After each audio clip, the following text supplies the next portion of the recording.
ಗೊತ್ತಿದ್ದಂತೆ ಈಗಾಗಲೇ ಸಾಕಷ್ಟು ಬಾರಿಗೆ ನಾವೆಲ್ಲ ಪ್ರತಿಕ್ರಿಯಿಸಿರುವಂತೆ ರಾಜ್ಯದಲ್ಲಿ ಅಧಿಕಾರಕ್ಕೆ ಬಂದಂತಹ ಕಾಂಗ್ರೆಸ್ ಪಕ್ಷ ಕೇವಲ ಅಲ್ಪಸಂಖ್ಯಾತರ ಓಲೈಕೆಯ ರಾಜಕಾರಣದಲ್ಲಿ ಮಗ್ನವಾಗಿದೆಯೇ ಹೊರತು ಮತ ಬ್ಯಾಂಕನ್ನು ಭದ್ರಪಡಿಸಿಕೊಳ್ಳೋದಕ್ಕೆ ಮುಂದಾಗಿದೆಯೇ ಹೊರತು ರಾಜ್ಯದ ಅಭಿವೃದ್ಧಿ, ರಾಜ್ಯದ ಜನರ ಹಿತ, ಸರ್ವಾಂಗೀಣ ಒಂದು ಉನ್ನತಿಗೆ, ಬೆಳವಣಿಗೆಗಳಿಗೆ ಬೇಕಾದಂಥ ನೀತಿ ಕಾರ್ಯಕ್ರಮಗಳು ಯಾವುದೂ ಇಲ್ಲದೆ ಕೇವಲ ತುಷ್ಟೀಕರಣದ ಓಲೈಕೆಯ ರಾಜಕಾರಣವನ್ನು ಮಾಡ್ತಾ ಇರೋದನ್ನು ನಾವು ಪ್ರಾರಂಭದಿಂದಲೂ ನೋಡ್ತಾ ಇದ್ದೇವೆ. ಅದರದ್ದು ಮುಂದುವರೆದ ಭಾಗವಾಗಿ ನಾಗಮಂಗಲದ ಈ ಒಂದು ಗಣಪತಿ ವಿಸರ್ಜನೆ ಸಮಯದಲ್ಲಿ ನಡೆದಿರುವಂಥ ಘಟನೆ ಇದೆ. ನಮ್ಮ ರಾಜ್ಯದಲ್ಲಿ ಯಾರಿಗೂ ಕಾನೂನಿನ ಭಯವೇ ಇಲ್ಲದೆ ಇರುವಂಥ ವಾತಾವರಣವಿದೆ. ಅಪರಾಧಿಗಳಿಗೆ ಇದು ನಮ್ಮದೇ ಸರ್ಕಾರ ಅಂತ ಅನಿಸಿದೆ. ಇದು ದುರ್ದೈವ. ನಾನು ಈ ಸಂದರ್ಭದಲ್ಲಿ ರಾಜ್ಯದ ಜನ ಈ ಕುರಿತಂತೆ ಜಾಗೃತರಾಗಿದ್ದಾರೆ. ಸರ್ಕಾರದನ್ನು ಆಯ್ಕೆಯಾಗಿ ಬಂದ ನಂತರ ಜನರ ಜೀವಕ್ಕೆ, ಆಸ್ತಿಪಾಸ್ತಿಗೆ ರಕ್ಷಣೆ ಇಲ್ಲ ಅನ್ನುವಂಥ ಸ್ಥಿತಿ ನಿರ್ಮಾಣ ಆಗಿರೋದ್ರ ಬಗ್ಗೆ ಆತಂಕಿತರಾಗಿದ್ದಾರೆ. ಇಂಥ ಸಂದರ್ಭದಲ್ಲಿ ನಾವು ಪ್ರತಿಪಕ್ಷವಾಗಿ ರಾಜ್ಯದ ಜನರಲ್ಲಿ ಶಾಂತಿ ಸುವ್ಯವಸ್ಥೆಯನ್ನು ಕಾಪಾಡಿಕೊಳ್ಳಬೇಕು. ನಾವೆಲ್ಲ ಒಟ್ಟಾಗಿ ಒಂದಾಗಿ ರಾಜ್ಯದ ಅಭಿವೃದ್ಧಿಗೆ ಶ್ರಮಿಸುವಂಥ ವಾತಾವರಣವನ್ನು ನಿರ್ಮಿಸಬೇಕು ಅಂತ ನಾವೆಲ್ಲ ಪ್ರಯತ್ನಿಸ್ತಾ ಇದ್ದೇವೆ. ಆ ಪ್ರಯತ್ನದಲ್ಲಿ ನಾವು ಮುಂದುವರಿತೇವೆ. ಆದರೆ ಸರ್ಕಾರ ಈ ಓಲೈಕೆಯ ಮತ ಬ್ಯಾಂಕನ್ನು ಭದ್ರಪಡಿಸಿಕೊಳ್ಳೋ ರಾಜಕಾರಣದಲ್ಲಿ ಮಗ್ನವಾಗಿರೋದು ದುರಂತದ ಒಂದು ಸರ್ಕಾರ. ಅಲ್ಪಸಂಖ್ಯಾತರ ಓಲೈಕೆ ರಾಜಕಾರಣ ಮಾಡಿ ಬಹುಸಂಖ್ಯಾತ ಹಿಂದೂಗಳ ಭಾವನೆಗಳನ್ನು ಗೌರವಿಸದೇ ಇರುವಂಥ ಒಂದು ಸರ್ಕಾರ ಇದೆ ಕಾಂಗ್ರೆಸ್ ಸರ್ಕಾರ, ಸಿದ್ದರಾಮಯ್ಯ ಡಿ.ಕೆ. ಶಿವಕುಮಾರ್ ನೇತೃತ್ವದ ಸರ್ಕಾರ. ಇದು ರಾಜ್ಯದ ಜನತೆಗೆ ಈ ಸರ್ಕಾರ ಭ್ರಮ ನಿರಸನವನ್ನು ಉಂಟು ಮಾಡಿದೆ. ಅಭಿವೃದ್ಧಿಗೆ ಹಣ ಇಲ್ಲ, ಓಲೈಕೆ ರಾಜಕಾರಣ ತಪ್ಪೋದಿಲ್ಲ. ಈ ಸ್ಥಿತಿ ನಮಗೆ ರಾಜ್ಯಕ್ಕೆ ಬಂದಿರೋದು ಬಹಳ ದುರಂತದ ಸಂದರ್ಭ. ನಿಮಗೂ ನಮಗೂ ಎಲ್ಲರಿಗೂ ಗೊತ್ತಿದ್ದಂತೆ ಈಗಾಗಲೇ ಸಾಕಷ್ಟು ಬಾರಿಗೆ ನಾವೆಲ್ಲ ಪ್ರತಿಕ್ರಿಯಿಸಿರುವಂತೆ ರಾಜ್ಯದಲ್ಲಿ ಅಧಿಕಾರಕ್ಕೆ ಬಂದಂತಹ ಕಾಂಗ್ರೆಸ್ ಪಕ್ಷ ಕೇವಲ ಅಲ್ಪಸಂಖ್ಯಾತರ ಓಲೈಕೆಯ ರಾಜಕಾರಣದಲ್ಲಿ ಮಗ್ನವಾಗಿದೆಯೇ ಹೊರತು ಮತ ಬ್ಯಾಂಕನ್ನು ಭದ್ರಪಡಿಸಿಕೊಳ್ಳೋದಕ್ಕೆ ಮುಂದಾಗಿದೆಯೇ ಹೊರತು ರಾಜ್ಯದ ಅಭಿವೃದ್ಧಿ, ರಾಜ್ಯದ ಜನರ ಹಿತ, ಸರ್ವಾಂಗೀಣ ಒಂದು ಉನ್ನತಿಗೆ, ಬೆಳವಣಿಗೆಗಳಿಗೆ ಬೇಕಾದಂಥ ನೀತಿ ಕಾರ್ಯಕ್ರಮಗಳು ಯಾವುದೂ ಇಲ್ಲದೆ ಕೇವಲ ತುಷ್ಟೀಕರಣದ ಓಲೈಕೆಯ ರಾಜಕಾರಣವನ್ನು ಮಾಡ್ತಾ ಇರೋದನ್ನು ನಾವು ಪ್ರಾರಂಭದಿಂದಲೂ ನೋಡ್ತಾ ಇದ್ದೇವೆ. ಅದರದ್ದು ಮುಂದುವರೆದ ಭಾಗವಾಗಿ ನಾಗಮಂಗಲದ ಈ ಒಂದು ಗಣಪತಿ ವಿಸರ್ಜನೆ ಸಮಯದಲ್ಲಿ ನಡೆದಿರುವಂಥ ಘಟನೆ ಇದೆ. ನಮ್ಮ ರಾಜ್ಯದಲ್ಲಿ ಯಾರಿಗೂ ಕಾನೂನಿನ ಭಯವೇ ಇಲ್ಲದೆ ಇರುವಂಥ ವಾತಾವರಣವಿದೆ. ಅಪರಾಧಿಗಳಿಗೆ ಇದು ನಮ್ಮದೇ ಸರ್ಕಾರ ಅಂತ ಅನಿಸಿದೆ. ಇದು ದುರ್ದೈವ. ನಾನು ಈ ಸಂದರ್ಭದಲ್ಲಿ ರಾಜ್ಯದ ಜನ ಈ ಕುರಿತಂತೆ ಜಾಗೃತರಾಗಿದ್ದಾರೆ. ಸರ್ಕಾರದನ್ನು ಆಯ್ಕೆಯಾಗಿ ಬಂದ ನಂತರ ಜನರ ಜೀವಕ್ಕೆ, ಆಸ್ತಿಪಾಸ್ತಿಗೆ ರಕ್ಷಣೆ ಇಲ್ಲ ಅನ್ನುವಂಥ ಸ್ಥಿತಿ ನಿರ್ಮಾಣ ಆಗಿರೋದ್ರ ಬಗ್ಗೆ ಆತಂಕಿತರಾಗಿದ್ದಾರೆ. ಇಂಥ ಸಂದರ್ಭದಲ್ಲಿ ನಾವು ಪ್ರತಿಪಕ್ಷವಾಗಿ ರಾಜ್ಯದ ಜನರಲ್ಲಿ ಶಾಂತಿ ಸುವ್ಯವಸ್ಥೆಯನ್ನು ಕಾಪಾಡಿಕೊಳ್ಳಬೇಕು. ನಾವೆಲ್ಲ ಒಟ್ಟಾಗಿ ಒಂದಾಗಿ ರಾಜ್ಯದ ಅಭಿವೃದ್ಧಿಗೆ ಶ್ರಮಿಸುವಂಥ ವಾತಾವರಣವನ್ನು ನಿರ್ಮಿಸಬೇಕು ಅಂತ ನಾವೆಲ್ಲ ಪ್ರಯತ್ನಿಸ್ತಾ ಇದ್ದೇವೆ. ಆ ಪ್ರಯತ್ನದಲ್ಲಿ ನಾವು ಮುಂದುವರಿತೇವೆ. ಆದರೆ ಸರ್ಕಾರ ಈ ಓಲೈಕೆಯ ಮತ ಬ್ಯಾಂಕನ್ನು ಭದ್ರಪಡಿಸಿಕೊಳ್ಳೋ ರಾಜಕಾರಣದಲ್ಲಿ ಮಗ್ನವಾಗಿರೋದು ದುರಂತದ ಒಂದು ಸರ್ಕಾರ.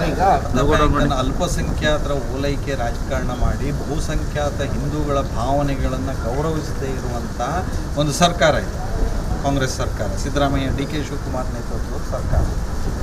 ಇದು ರಾಜ್ಯದ ಜನತೆಗೆ ಈ ಸರ್ಕಾರ ಭ್ರಮ ನಿರಸನವನ್ನು ಉಂಟು ಮಾಡಿದೆ. ಅಭಿವೃದ್ಧಿಗೆ ಹಣ ಇಲ್ಲ, ಓಲೈಕೆ ರಾಜಕಾರಣ ತಪ್ಪೋದಿಲ್ಲ. ಈ ಸ್ಥಿತಿ ನಮಗೆ ರಾಜ್ಯಕ್ಕೆ ಬಂದಿರೋದು ಬಹಳ ದುರಂತದ ಸಂದರ್ಭ. ನಿಮಗೂ ನಮಗೂ ಎಲ್ಲರಿಗೂ ಗೊತ್ತಿದ್ದಂತೆ ಈಗಾಗಲೇ ಸಾಕಷ್ಟು ಬಾರಿಗೆ ನಾವೆಲ್ಲ ಪ್ರತಿಕ್ರಿಯಿಸಿರುವಂತೆ ರಾಜ್ಯದಲ್ಲಿ ಅಧಿಕಾರಕ್ಕೆ ಬಂದಂತಹ ಕಾಂಗ್ರೆಸ್ ಪಕ್ಷ ಕೇವಲ ಅಲ್ಪಸಂಖ್ಯಾತರ ಓಲೈಕೆಯ ರಾಜಕಾರಣದಲ್ಲಿ ಮಗ್ನವಾಗಿದೆಯೇ ಹೊರತು ಮತ ಬ್ಯಾಂಕನ್ನು ಭದ್ರಪಡಿಸಿಕೊಳ್ಳೋದಕ್ಕೆ ಮುಂದಾಗಿದೆಯೇ ಹೊರತು ರಾಜ್ಯದ ಅಭಿವೃದ್ಧಿ, ರಾಜ್ಯದ ಜನರ ಹಿತ, ಸರ್ವಾಂಗೀಣ ಒಂದು ಉನ್ನತಿಗೆ, ಬೆಳವಣಿಗೆಗಳಿಗೆ ಬೇಕಾದಂಥ ನೀತಿ ಕಾರ್ಯಕ್ರಮಗಳು ಯಾವುದೂ ಇಲ್ಲದೆ ಕೇವಲ ತುಷ್ಟೀಕರಣದ ಓಲೈಕೆಯ ರಾಜಕಾರಣವನ್ನು ಮಾಡ್ತಾ ಇರೋದನ್ನು ನಾವು ಪ್ರಾರಂಭದಿಂದಲೂ ನೋಡ್ತಾ ಇದ್ದೇವೆ. ಅದರದ್ದು ಮುಂದುವರೆದ ಭಾಗವಾಗಿ ನಾಗಮಂಗಲದ ಈ ಒಂದು ಗಣಪತಿ ವಿಸರ್ಜನೆ ಸಮಯದಲ್ಲಿ ನಡೆದಿರುವಂಥ ಘಟನೆ ಇದೆ. ನಮ್ಮ ರಾಜ್ಯದಲ್ಲಿ ಯಾರಿಗೂ ಕಾನೂನಿನ ಭಯವೇ ಇಲ್ಲದೆ ಇರುವಂಥ ವಾತಾವರಣವಿದೆ. ಅಪರಾಧಿಗಳಿಗೆ ಇದು ನಮ್ಮದೇ ಸರ್ಕಾರ ಅಂತ ಅನಿಸಿದೆ. ಇದು ದುರ್ದೈವ. ನಾನು ಈ ಸಂದರ್ಭದಲ್ಲಿ ರಾಜ್ಯದ ಜನ ಈ ಕುರಿತಂತೆ ಜಾಗೃತರಾಗಿದ್ದಾರೆ. ಸರ್ಕಾರದನ್ನು ಆಯ್ಕೆಯಾಗಿ ಬಂದ ನಂತರ ಜನರ ಜೀವಕ್ಕೆ ಆಸ್ತಿಪಾಸ್ತಿಗೆ ರಕ್ಷಣೆ ಇಲ್ಲ ಅನ್ನುವಂಥ ಸ್ಥಿತಿ ನಿರ್ಮಾಣ ಆಗಿರೋದ್ರ ಬಗ್ಗೆ ಆತಂಕಿತರಾಗಿದ್ದಾರೆ. ಇಂಥ ಸಂದರ್ಭದಲ್ಲಿ ನಾವು ಪ್ರತಿಪಕ್ಷವಾಗಿ ರಾಜ್ಯದ ಜನರಲ್ಲಿ ಶಾಂತಿ ಸುವ್ಯವಸ್ಥೆಯನ್ನು ಕಾಪಾಡಿಕೊಳ್ಳಬೇಕು.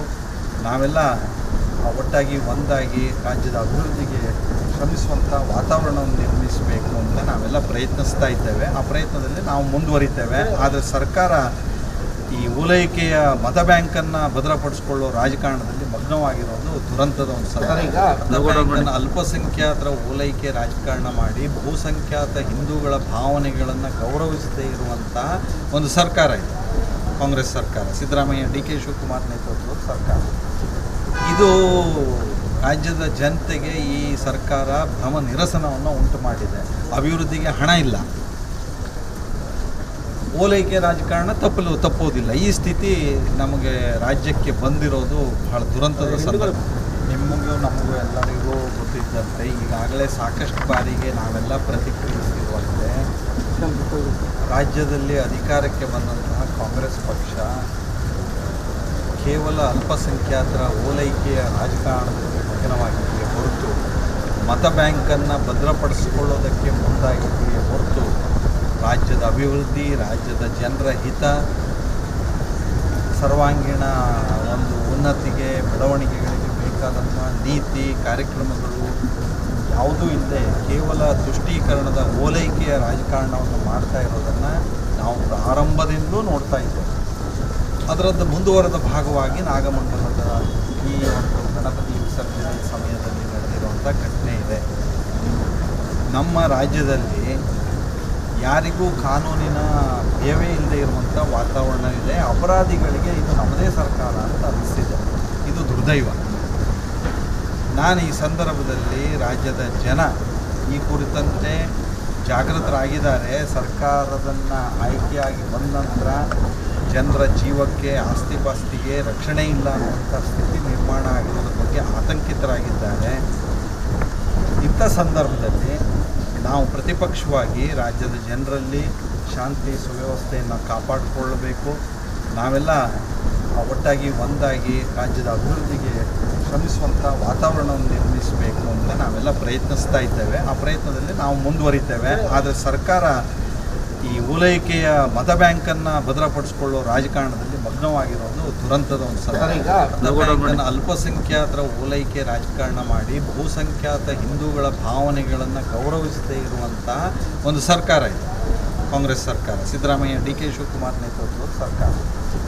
ಇದು ರಾಜ್ಯದ ಜನತೆಗೆ ಈ ಸರ್ಕಾರ ಭ್ರಮ ನಿರಸನವನ್ನು ಉಂಟು ಮಾಡಿದೆ. ಅಭಿವೃದ್ಧಿಗೆ ಹಣ ಇಲ್ಲ,